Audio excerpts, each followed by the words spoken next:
దానిని ఎవరూ లేనప్పుడు చర్చించండి. మీరు దేవుణ్ణి, ఆయన ప్రణాళికను వ్యతిరేకించాలనుకుంటే తప్ప పిల్లల ముందు మీ భర్తను సరిదిద్దకూడదు. స్త్రీలారా, మీరిలా చేస్తుంటే మీ భర్తను ఇది ధృవీకరించని కారణంగా దేవుడు మీరు కలిగి ఉండాలనుకున్న సంతోషము, సమాధానము మీరు అనుభవించడం లేదు. అవును, అతనికి మీ సలహా అవసరం. అయితే మీ మాటలను జాగ్రత్తగా పరిశీలించండి. అదేవిధంగా పురుషులారా, మన భార్యలు దేవుని నుండి వచ్చిన బహుమతి. ఎందుకంటే వారు మనల్ని సంపూర్తి చేస్తారు.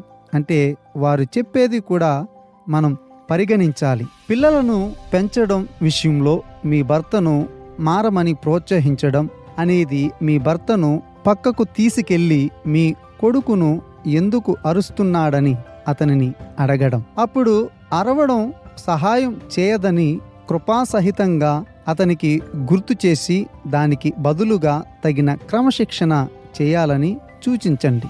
అతనికి మీ ప్రోత్సాహకరమైన ప్రభావం అవసరం.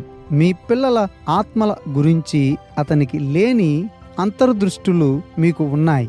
ఇది ఒక బహుమానం. దేవుని విధానాలకు అనుగుణంగా దాన్ని సరిగ్గా ఉపయోగించండి. నిర్ణయం మీదే. మద్దతు ఇచ్చే భార్య ఈ లేఖనానికి అనుగుణమైన వైఖరిని కలిగి ఉంటుంది.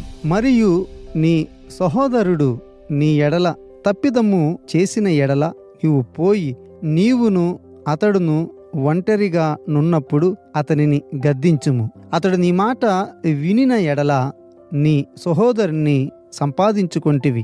మత్తాయి 18:15. ఇది విచక్షణ గురించి.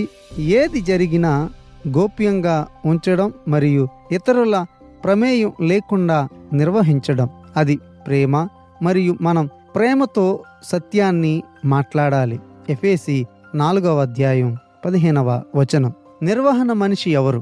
భార్యలారా, భర్తను నిర్వహణ మనిషిగా లేదా గృహ మనిషిగా చూడడం గౌరవప్రదమైనది లేదా ధృవీకరించడం కాదు. గృహాన్ని నడపడం అనేది ఒక జట్టు ప్రయత్నం లాంటిది. మరి ముఖ్యంగా మీకు సామర్థ్యం ఉన్న పిల్లలు ఉంటే మీ భర్త పని నుండి వచ్చినప్పుడు అతను చేయవలసిన పనుల జాబితాను సిద్ధంగా ఉంచారా?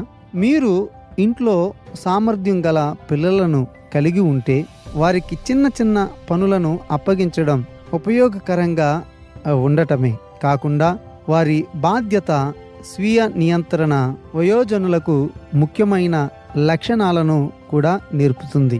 తల్లులు తమ పిల్లల సంతోషం పట్ల ఎక్కువ శ్రద్ధ వహిస్తారని నమ్మడం సర్వసాధారణం. తండ్రి తరచుగా ఈ ప్రాంతంలో తనిఖీ చేస్తుంటారు. పిల్లలను ఏదైనా చేయమని అడిగినప్పుడు వారు సాకులు చెబుతూ, ఏడుస్తూ లేదా ఫిర్యాదు చేస్తూ ఉన్నప్పుడు వారికి బలమైన చేయి అవసరం. ఈ కాలంలో క్రమశిక్షణ లేదా తండ్రి ప్రభావాన్ని విస్మరించవద్దు. స్త్రీలు కొన్నిసార్లు తప్పును పోషిస్తూ ఉంటారు. వంటగదిలో పొంగిపొర్లుతున్న చెత్త డబ్బాను చూసినప్పుడు వారి 12 ఏళ్ల కొడుకును దానిని బయట పెట్టమని అడగడానికి బదులుగా భార్య యొక్క అజ్ఞానం, మొండితనం లేదా గర్వం కారణంగా తన భర్తకు సేవ చేయడానికి ఇష్టపడినప్పుడు సమస్యలు తలెత్తుతాయి. యుక్తిగా ఖండించండి, దానిని వదిలివేయండి అనేది చేదు. ఆగ్రహం, ఫిర్యాదులు విస్మరించడం. 4వ మన శరీరాలు మన సొంతం కాదని బోధిస్తుంది. మనం ఒకరినొకరం చెందినవారు.